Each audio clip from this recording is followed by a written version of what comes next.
The slow food movement is the largest food-related gastronomic organization in the world, with over 100,000 members from about 130 countries. Beans are going in. Touch of kosher salt.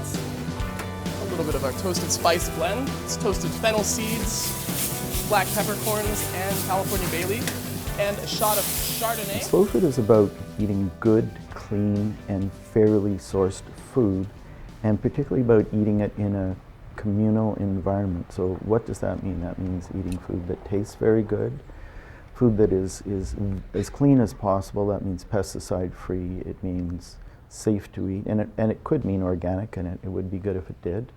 And then when we say fair, what we're talking about is really making sure that people who provide that food, they're paid properly for any of the food that they provide.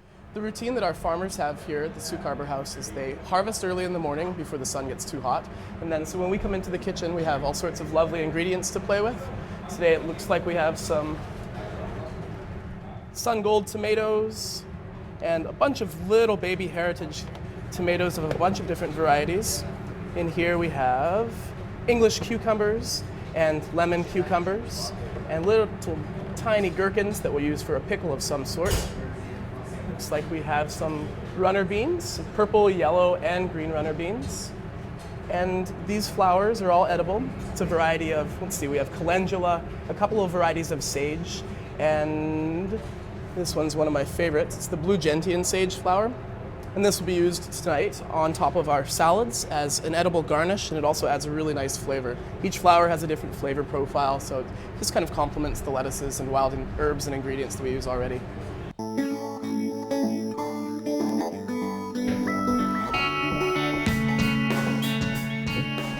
Hey, Susie. Hi, how you doing? Permission to board? Of course. Thank you. Do tell, how was your season? Oh, it was a rough one. Oh no. Oh, yeah. Where were you at? The weather was horrible. You know that's a sea. Oh. Seafood, of course, is part of our food that we're putting on our table on a regular basis, and hopefully a regular basis. And it's important that we understand where our seafood is coming from. It's important that we understand how our seafood was harvested. And part of the pleasure is being a commercial fisherman is oftentimes what it is that I harvest out of the sea is the guest of honor at many customers' tables. And so it's not just an idea of they're eating maybe a wild salmon for dinner, but they know the story of where that wild salmon came from, how it was caught, and who the people are that caught that fish. So today I'm going to be using some sustainably harvested Chinook salmon, albacore tuna, and side stripe shrimp that have been provided to us by Gigi Seals from the Iron Maiden Fisheries. What I'm going to do is do an Alexander seed coating on top of the tuna and on top of the salmon. Today, everything is all about accountability. We literally count the fish that come out of the waters. It boggles the minds oftentimes of customers when I tell them, do you realize that on the fishing grounds, I can take a fish from the water, we can remove a little piece of flesh out of their forehead. That little piece of flesh goes to the laboratory, and within 72 hours, we know where that salmon was actually destined to go, what river system that was part of. Now, as commercial fishermen, we need to know where those fish are headed so that if it's a river of concern, make sure that those fish get up the river.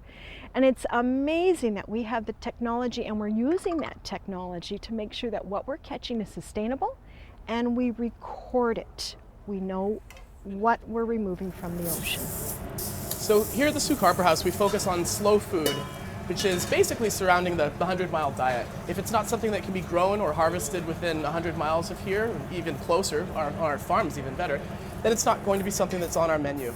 This albacore tuna was caught about 50 kilometers off the west coast of Vancouver Island, and it's line caught, so it's a sustainable fish. And there are no other fish harmed in the procedure of catching these. The fast pace of life is really destroying our health, and particularly our mental health, and it's taking enjoyment away from life.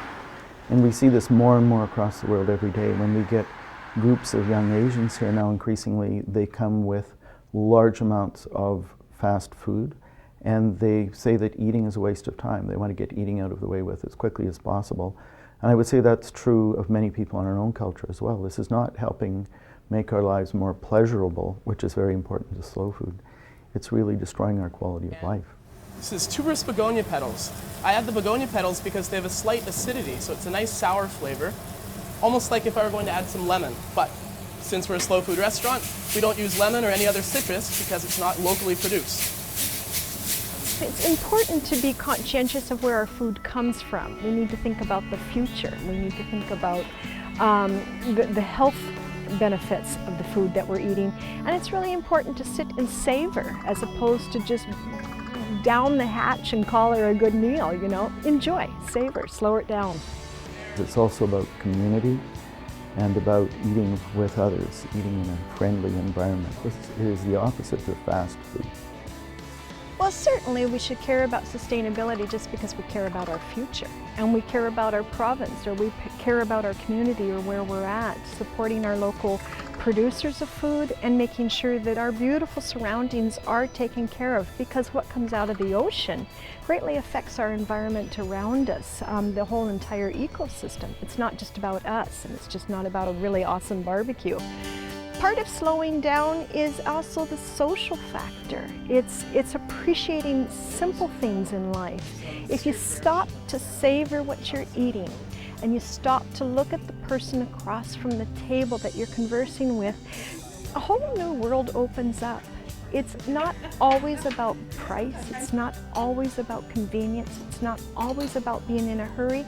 Sometimes you can slow it down, enjoy not only the food in front of you, but you're also enjoying the people that you're sharing that with.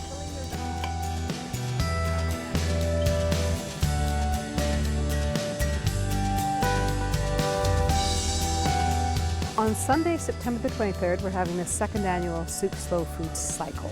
It's a conglomeration of a whole lot of interested grassroots organizations.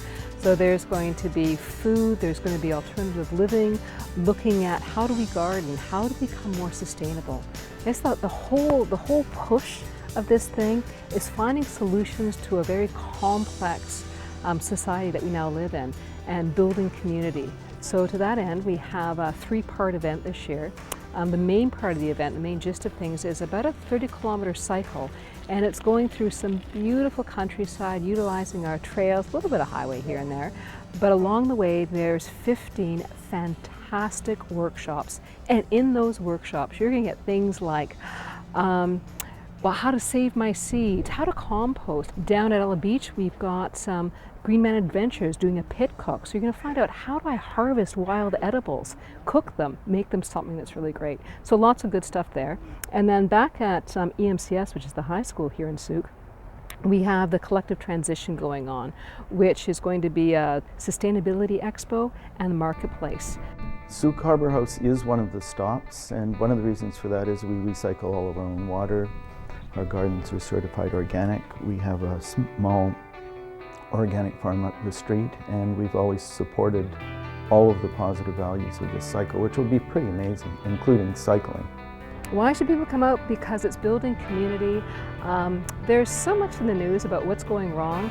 This is about how we can do things right. It's a positive event, it's for the family, it's going to be fun, and it's supporting your own communities, and it's getting ideas of what you can do. So we're hoping that everybody walks away with at least 3 ideas that they can take home and implement and say, like, wow, I'm part of the change.